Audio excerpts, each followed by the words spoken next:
Now continuing with the chapter, on page 127 here you can see a figure of the human excretory system. As you have learned before also, excretory मतलब हमारे body में से पसीना, सुसु, potty कैसे निकलता है उसको हम excretory system बोलते हैं. तो यहाँ पे जो है ये दो किडनीज़ का फोटो दिया गया है. जो हमारी ब्लड होती है, जो ब्लड को साफ़ करने का, फिल्टर करने का काम, ये बहुत इम्पॉर्टेंट ऑर्गन है हमारे बॉडी का. एक हार्ट, एक किडनी, ये बहुत इम्पॉर्टेंट है. ये ब्लड को यहाँ पे फिल्टर करते हैं, क्लीन करते हैं. जो अच्छी ब्लड है वो वापस ब्लड में मिक्स होके एब्जॉर्ब हो जाती है, और जो ख़राब ब्लड है वो हमारे बॉडी में से निकलती है एज यूरिन, स्वेट या पॉटी. तो ये काम हमारी किडनी जब प्रॉपरली फंक्शन करेगी तो ही ये काम अच्छे से होता है. तो this is a very important. तो हमारे जो एक्सक्रीटरी सिस्टम के इंपॉर्टेंट ऑर्गन्स हैं किडनी, और ये जो पाइप होता है यूरेटर, जो ये ब्लैडर जहाँ से यूरिन यहाँ आता है और वापस निकलता है यहाँ से, इसको यूरिनरी ब्लैडर बोलते हैं. और नीचे जो है पार्ट उसको यूरेथ्रा बोलते हैं, और ये यूरिनरी ओपनिंग. तो यहाँ से ये ऑर्गन्स का प्रॉपरली काम करना बहुत ही इम्पॉर्टेंट होता है for the proper blood flow in your body. Clean blood to flow in your body, it is very necessary. The kidney and the excretory organs must work properly.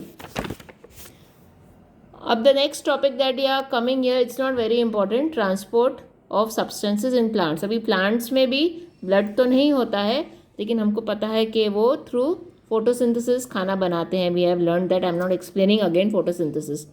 So जो water है या जो मिट्टी में roots में minerals होते हैं वो पूरे ट्री में, प्लांट में, you can see over here कैसे ट्रांसपोर्ट होता है. यहाँ जो हम पानी, खाद या पेस्टिसाइड्स डालते हैं वो रूट्स में से, रूट हेयर होता है यहाँ पे, इनमें छोटे छोटे बाल होते हैं, उसमें से अंदर यहाँ पे छोटे छोटे पतले पाइप्स होते हैं जिसको वेस्कुलर टिश्यूज़ कहा जाता है.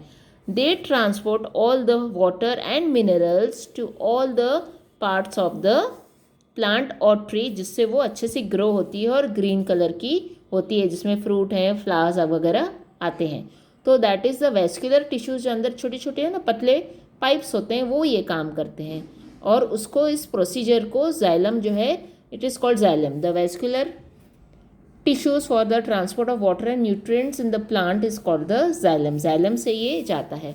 और जो पत्ते होते हैं, ग्रीन लीव्स होती हैं, उसमें फ्लोएम होता है. फ्लोएम एक वो पतले टिश्यूज़ होते हैं जो लीव्स में ये चीज़ों को यहाँ से वहाँ ट्रांसपोर्ट करते हैं. तो that is also very necessary. तो प्लांट्स में ये इस तरह से घूमता है सब. ट्रांसपीरेशन, हमने पहले भी बहुत बार ये वर्ड सुना है. ट्रांसमिशन आपने देखा है कि plants absorb mineral, nutrients and water from the soil. जो सब पानी है वो ज़रूरत नहीं होती है उसको, प्लांट को. तो जो पत्तों पे है वो छोटे छोटे पानी के ड्रॉप्स की तरह बाहर आ जाता है. जो एक्स्ट्रा पानी होता है वो बाहर आता है. तो you can say the excretory system in plants, या जो प्रोसेस है वो ट्रांसपीरेशन है. द नॉट नीडेड वाटर, जो ज़्यादा पानी वगैरह होता है वो ड्रॉप्स बन के ऊपर लीव्स पे आ जाता है और वो बाद में हवा में, धूप में इवेपरेट होके निकल जाता है. So you have read this keyword. सब लिख के तो भेजते हो, रीड बीट करते हो उनको बरोबर, तो रीड करो थोड़ा सब. Your unit test is going to come in science and social studies in the end of this month. So start preparing now. Ammonia, artery, blood vessels, capillary, circular system, dialysis. Dialysis वो होता है जो kidneys बराबर अगर काम नहीं करती हैं तो हमको बाहर से हॉस्पिटल में उस पर एक मशीन लगाई जाती है ताकि वो किडनी को हम काम करा सके. तो उस प्रोसीजर को डायलिसिस कहते हैं. Excretion, excretory system, hemoglobin, heartbeat, kidneys, foam, plasma, platelets, pulse, red blood cells, root hair, stethoscope, sweat, tissue, urea, ureter, urethra, uric acid. Uric acid जो खराब हमारे यूरिन में होता है, यूरिक एसिड होता है वो कचरा, वो बाहर निकलता है थ्रू यूरिन.